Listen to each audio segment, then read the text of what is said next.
pode começar sobre isso, né? Casamento tem vários mitos sobre casamento, que gente casada não transa, que vai cair na mesmice, né?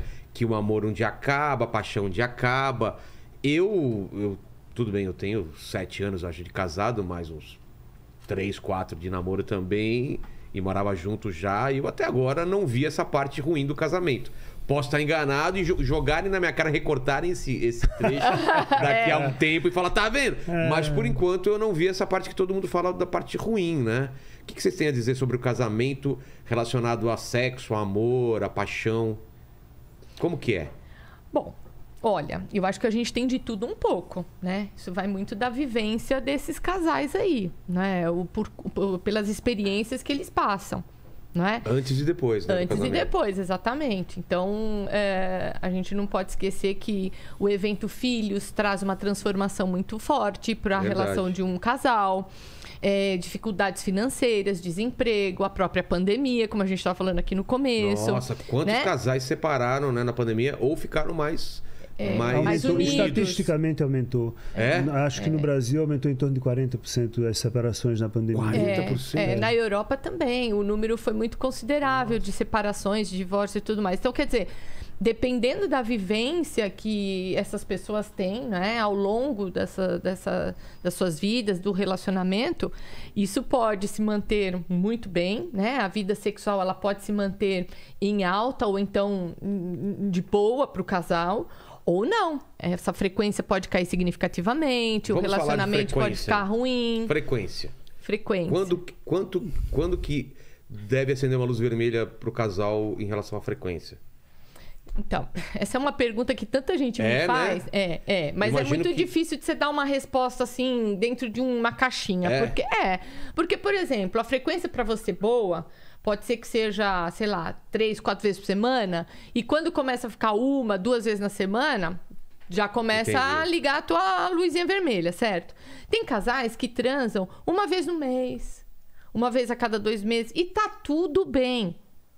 Né? Não tem problema. Não tem problema. E que se talvez essa frequência comece a aumentar, também um alerta começa a acontecer. Tá. Então, é muito difícil você estabelecer um padrão, né? Vai muito da vivência, de novo, como eu digo, do que é importante para o casal, da frequência que é boa para eles. Isso também tem a ver com o momento de vida. Então, tem momentos em que você tá trabalhando pra caramba, você canaliza toda a tua libido pro trabalho. É mesmo? E aí não transa tanto. Cara, isso você tá falando o Paquito é assim, ele coloca toda a libido dele aqui. Aí não você transa. Acredita? Não, eu não sei se ele transa fora daqui, mas aqui, ele tem uma libido aqui que... Tem outro funcionário que fez uma denúncia grave, que ele andou passando partes dele nas costas da mão do outro. Tem foto dele passando mesmo? em outros lugares. Eu ainda vou revelar um dia que tem um caso que foi o contrário. Mandíbula fez comigo. Tá bom, então. Vou revelar ainda. Mas isso acontece, né? Então... De viver um momento de você estar trabalhando tanto, tá aquele negócio que a pessoa não consegue pensar em outra coisa. É verdade. E é muito importante, às vezes, a gente tá ligado nisso, porque a Organização Mundial da Saúde, por exemplo, em 2002, ela lançou uma pesquisa que a gente até se norteia por ela até hoje, apesar de já ter 20 anos de pesquisa, mas a gente se norteia muito por ela. Que ela diz que uma pessoa, para ter qualidade de vida, ela precisa ter 4 pontos em equilíbrio na vida. Seria vida em família, lazer, trabalho e sexo. Quando qualquer um desses 4 pontos, vida em família, lazer, trabalho e sexo. O sexo tá no um dos 4 pilares importantes para a qualidade de vida. Então, quer dizer, se quando qualquer um desses 4 pilares ele tiver em desequilíbrio, por exemplo, você está trabalhando pra caramba. Só puxar. Faz assim, né? Melhor. Desculpa. Quando você, por exemplo, tá, sei lá, o item trabalho, você tá trabalhando demais, né? Então, às vezes, você não tem tempo para se divertir, você não tem vontade de transar. Né? Não tem tempo com a família. Não tem tempo com a família. Ou, às vezes, você está passando por alguma questão com a sua família. Então, você compromete o trabalho, porque a cabeça fica atormentada com isso. E assim sucessivamente. Então, quando qualquer um desses 4 itens encontra-se em desequilíbrio, todos os outros ficam afetados. Então é muito importante a gente estar sempre atento. Todo mundo passa por isso, tá? Em algum momento mesmo? da vida, claro, né? Em algum momento da vida a gente desequilibra num ponto ou no outro. Mas ela tem razão. Agora, só complementando o que ela estava dizendo, você faz uma pergunta que é interessante, que é: qual é a frequência normal?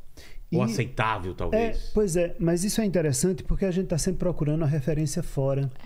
Ao invés de procurar a referência dentro. Tá bom pra mim, tá bom pra ela. Isso, qual o problema? exatamente. Qual é a referência nossa? E aí as pessoas... Porque quem é psicólogo sabe disso. As pessoas têm sempre duas vidas sexuais.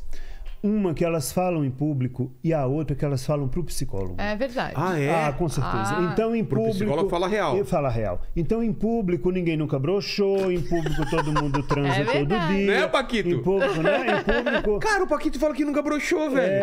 Então... Mas um dia vai, tá? Não é praga não, mas um dia vai, viu? Pois é, mas aí, quando vai pro psicólogo, aí você começa a ver detalhes que...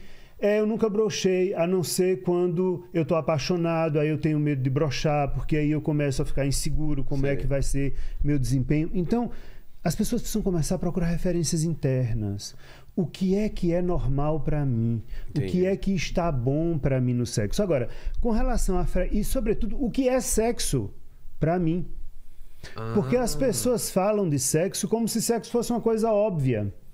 E como se sexo fosse somente genital. Né? E não é. Sem ser genital, pode ser... Mas, ora, e não?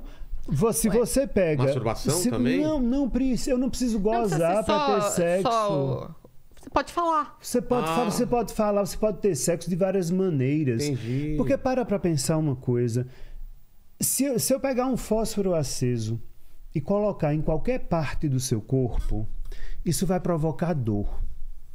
Se provoca dor, significa que qualquer parte do seu corpo é capaz de lhe dar prazer. Se dá dor, pode dar prazer. Qualquer parte do seu corpo. Tá. Isso significa dizer que depende do tipo de intensidade, de energia e de toque que eu coloco ali. E as pessoas ficam presas numa ideia de sexo burocrático, aonde elas vão transar e, beija, aí chupa, aí mete, aí goza, aí acabou. E é isso. E é um sexo burocrático. Será que você, de fato, consegue usar o corpo do seu parceiro ou da sua parceira como um playground e brincar com isso? Você já brincou com o cotovelo da pessoa que você vive, com o joelho, atrás do joelho, coisas assim? Não, sabe? Para um pouco, tira essa ideia de que tem que ter pinto duro e tem que ter penetração e tem que ter... E, sobretudo, perguntem-se. Até você, não precisa me responder, mas pergunte-se: será que a forma que eu transo, ou que eu já transava antes do meu casamento, não é sempre a mesma? Quer dizer, eu tenho um ritual que eu começo, e aí eu beijo, aí eu pego aqui, aí eu pego ali, aí eu faço... Isso é burocracia sexual. Isso é ruim pro sexo ao longo... Porque, na verdade, isso fala de uma profunda repressão sexual. As pessoas não... Quem não se mistura com o outro, não se desenvolve. É preciso se misturar com o outro. E as pessoas não se misturam, porque tem medo. Se misturar no sentido de entender e você não fazer só... De deixar a couraça cair, de permitir que o outro... Vamos pegar o exemplo do homem, o homem é mais caricatural. O homem está sempre naquela pose do machão, do macho man, meu pau está sempre duro, eu como todo mundo, eu faço, eu aconteço. Por que esse homem não se deixa tocar? Por que esse homem tem tanto medo que a esposa dele, por exemplo, brinque com o ânus dele, né? Brinque com a bunda dele? Eu sou gay se brincar. Alise esse homem, porque se começar a pegar muito no homem, ele desmancha. Né? Ele vai desmanchando essa couraça do macho man durão e fica gostosinho, e fica bom. Mas não, eu tenho que ser aquele, eu tô lá e de pinto duro eu meto e tal. O que é sexo pra você? Talvez assistir uma série de TV abraçadinho, esfregando o pé no pé, possa ser muito sexual do que muitos outros sexos que se faz por aí, que na verdade tem gente fazendo masturbação acompanhada e aquilo não é sexo, no final das contas. É uma coisa pra Entende você o que eu quero só. dizer?